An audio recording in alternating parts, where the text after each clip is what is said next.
Hello friends, good afternoon. তোমরা সবাই কেমন আছো? আশা করি এই গরমে খুব একটা বেশি ভালো নেই, তাই তো?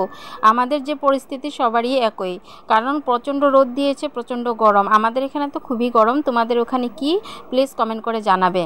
এবং দেখো, আমি আজ দুপুরে এই ভিডিওটা স্টার্ট করেছি। আর এই রোদে আমি কোথায় যাচ্ছি জানো তো? স্কুলে যাচ্ছি। বাচ্চাদেরও কষ্ট হয়ে গিয়েছে এই রোদের মধ্যে স্কুলে যাওয়াটা। আর যখন স্কুলের টাইম চেঞ্জ করেছিল সকাল 7টা থেকে 11টা-12টা পর্যন্ত, তখন কিন্তু খুব বৃষ্টি ছিল। আর যেই টাইমটা আবার চেঞ্জ করলো, আগের মতো করে দিল, তখনই রোদ শুরু হলো। তো ভাবো কেমন। তো বন্ধুরা দেখো, আমি আমাদের চারপাশটা দেখাচ্ছি তোমাদেরকে। এই রোদের প্রখর তেজ দেখো কেমন দেখা যাচ্ছে না, মানে চোখ মানে তাকিয়ে থাকা যাচ্ছে না। তো কি করব, যেতে তো হবে। শুনুকে আনতে যাচ্ছি, আমি ছাতা নিয়ে নিয়েছি। তো দেখো, আমি তোমাদেরকে দৃশ্যটা দেখাচ্ছি। আর জানো তো, আমাদের এই পাহাড়ের এলাকায় যারা থাকেন তাদের অনেক কষ্ট, আমরাও থাকি, আমাদেরও কষ্ট। কারণ এই দুপুরবেলা স্কুল থেকে বাচ্চাগুলো আসে, বড়দের যেমন তেমন, কিন্তু বাচ্চাগুলোর অনেক কষ্ট হয়। এই স্কুল ব্যাগ পিঠে করে নিয়ে, তারপর যাদের গার্জেন আসে ওনারা তো ব্যাগগুলো নিয়ে নেয়, তবে যাদের গার্জেন আসে না, বাচ্চাগুলোর অনেক কষ্ট হয়। তো সেই জন্য আমি আজ আসলাম শুনুকে নিতে। প্রচুর গরম দিয়েছে তাই।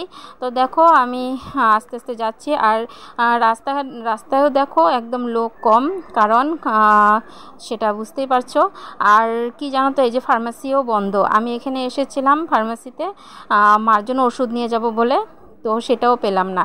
তো দেখো, কথা বলতে বলতে এসে পড়লাম স্কুলে।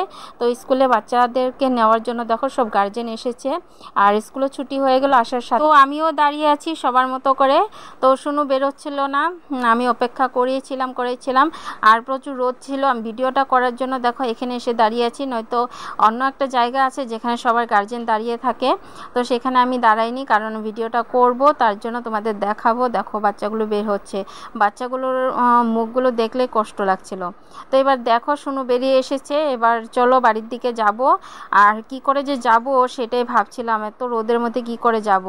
তো দেখো, আমরা আস্তে আস্তে তারপর চলেই আসলাম বাড়ির দিকে। দেখো পাহাড়ে উঠবো এবার তো হলো সবচেয়ে বড় কষ্ট। তো কারণ এই পাহাড়টা উঠতে হবে। আর তোমাদেরকে আগের ভিডিওতে আমি দেখিয়েছিলাম, এখানে একটা গাছ আছে যেখানে সবাই এসে এখানে দাঁড়ায় স্কুলে থেকে আসার সময়। দেখো এই গাছটার নিচে সবাই দাঁড়ায়, আমরাও দাঁড়াই, যখনই আসি তখনই আমরা দাঁড়াই দুপুরবেলা। তো দেখো এখানে অনেকে বসে আছে, আর আমরাও দাঁড়িয়ে পড়েছি। আর শুনু তো দাঁড়াবে এখানে, দেখো এখানে অনেকে দাঁড়িয়ে আছে। আর এই গাছটা জানো তো অনেক বড় ছিল, অনেক ঝাপসা ছিল। এই যে কিছুদিন আগে ঝড় তুফান গিয়েছে, তখন এই গাছটা অর্ধেকটা দেখো ভেঙে পড়ে গিয়েছে, দেখতে পাচ্ছ, আর অর্ধেকটা আছে। তো ওই সেই অর্ধেকটার ছাওয়াতেই সবাই বসে আছে, আর অর্ধেকটা এখানে ভেঙে পড়ে আছে, নয়তো অনেক লোক এখানে বসতে পারতো। তো কি করবো, আর এখানে একটু দাঁড়ালাম, দাঁড়িয়ে আর একটু উঠে পড়লাম। উঠে দেখো আবার আরেক জায়গায় দাঁড়িয়েছি, এখানে ছাওয়া ছিল তো এখানে দাঁড়িয়েছি দেখো। আর ওখানে সবাই বসেই ছিল। আমি শুনুকে বললাম চল, নয়তো এখানে বসে থাকলে বিকেল পর্যন্ত এখানে বসে থাকতে হবে, কারণ খুব ভালো লাগছিল সেই গাছের নিচে, কারণ প্রচুর হাওয়া ছিল সেই গাছের নিচে। তো দেখো এখানে দাঁড়ালাম, দাঁড়িয়ে আর তারপর এবার আবার এসে পড়লাম। দেখো অনেকটা দূর এসেছি, এবার বাড়ি এসেই পড়েছি মোটামুটি, আর একটু জায়গা আছে। আর জানো তো এই গরমে হাঁটলে না যেমন পথ শেষ হতে চায় না, কখন আসবো এমন একটা হয়ে যায়। তো ফাইনালি এসে পড়লাম, দেখো এবার শান্তি পেলাম। তো চলো এবার বাড়িতে যাই, বাড়িতে গিয়ে তোমাদের দেখাচ্ছি আজ কি হতে চলেছে। মানে সাধারণ বিশেষ কিছু নয়, সাধারণ দেখো মা লেবু আগে থেকেই কেটে রেখেছিল। এই দেখো লেবু শরবত হবে। তো লেবুর শরবত খাবো এই গরমে, রোদের থেকে এসেছি। তো মাকে আমি বলে গিয়েছিলাম, মা তুমি লেবু কেটে রেখো, এসে যেন লেবু শরবত করে খেতে পারি। তো দেখো মা লেবুগুলো রস ছাড়িয়ে নিচ্ছে। আর এদিকে দেখো মা চিনি ভিজিয়ে রেখেছিল, তো ওই চিনি এবং নুনও ভিজানো আছে এখানে একসাথে। তো ওই চিনি জল এবং এই লেবু দিয়ে শরবত বানিয়ে খাবো। তো দেখো মা লেবুর রসগুলো জলের মধ্যে ঢেলে দিয়েছে। তো এবার এটা শরবত হবে। তো তোমরা কে কে খাও লেবু শরবত কমেন্ট করে জানাবে এই গরমে। তো দেখো মা শুনু কি করেছে, দোকান থেকে ঠান্ডা জল নিয়ে এসেছে 1 বোতল। তো এই ঠান্ডা জল দিয়ে আমরা শরবত করে খাবো। তো এই জলের মধ্যে দেখো মিশিয়ে নিচ্ছে 1/2 লিটার জল। তো এটা দিয়ে আমাদের শরবত হবে। তো তো বন্ধুরা দেখো খুব মজা হয়েছে, মা দেখো শরবতটা বানাচ্ছে সুন্দর করে, আর মার জন্য ভালো হবে কারণ মা তো অসুস্থ, তো মার জন্য এই লেবুর শরবতটা খুবই ভালো হবে।